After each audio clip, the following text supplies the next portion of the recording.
வணக்கம். இன்றைக்கி வர்க்க எண்களை பற்றி பார்ப்போம். இயல் எண்கள், முழு எண்கள், முக்கோண எண்கள், விகிதமுறு எண்கள், மிகை எண்கள், குறை எண்கள், இந்த மாதிரி வரிசையில் நம்ம வர்க்க எண்கள், முக்கோண எண்கள் பார்த்தோம்.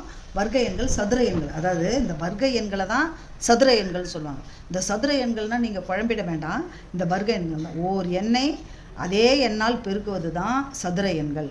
இப்போ பாருங்கள், இந்த புள்ளி வச்சு விளக்கும் பொழுது 1 ஸ்கொயராக பாருங்கள், 2/2, 3/3, 4/4, 5/5 அப்படின்னு வரும்போது 1 × 1 is equal to 1, 2 × 2 4, 3 × 3 9, 16, 25, 36.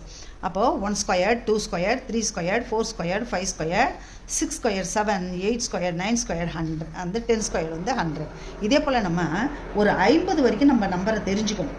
இந்த ஸ்கொயர் நம்பர்ஸை காம்படிட்டிவ் எக்ஸாம் எழுத போகிற உங்களுக்கு இந்த 50 வரைக்கும் இந்த ஸ்கொயர் நம்பர்ஸை தெரிஞ்சுக்கணும். இந்த ஸ்கொயர் நம்பர்ஸை அவங்க ட்ரிக்ஸ் பண்ணி சதுர எண்கள்னு கேட்பாங்க. நீங்கள் உடனே குழப்பிடக்கூடாது, உடனே நீங்கள் ஏதோன்னு நினச்சிக்கக்கூடாது. முக்கோண எண்கள்னால் நம்ம ஏற்கனவே பார்த்தோம் இல்லையா, அதே போல் இதில் வர்க்க எண்களை வந்து சதுர எண்கள்னு சொல்லுவாங்க. வேறு ஒன்றுமே இல்லை.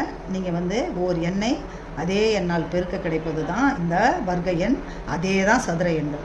அதனால் இந்த மாதிரி ஒரு சீரீஸ் கிடைக்கும்போது நீங்கள் என்ன செய்யணும், ஸ்கொயர் நம்பர்ஸை தான் போட்டு நீங்கள் ஆன்சரை முடிக்கணும். Thank you children. படச்சார்ட்லேயே பார்க்கலாம், சதுர எண்களை படச்சார்ட்லேயே பார்க்கலாம். பாருங்கள், 7 8 8 8 64, 9 9 81, அதே போல் 5 100. சதுர எண்களை இந்த மாதிரி கட்டமாக போடலாம். 12 12 144.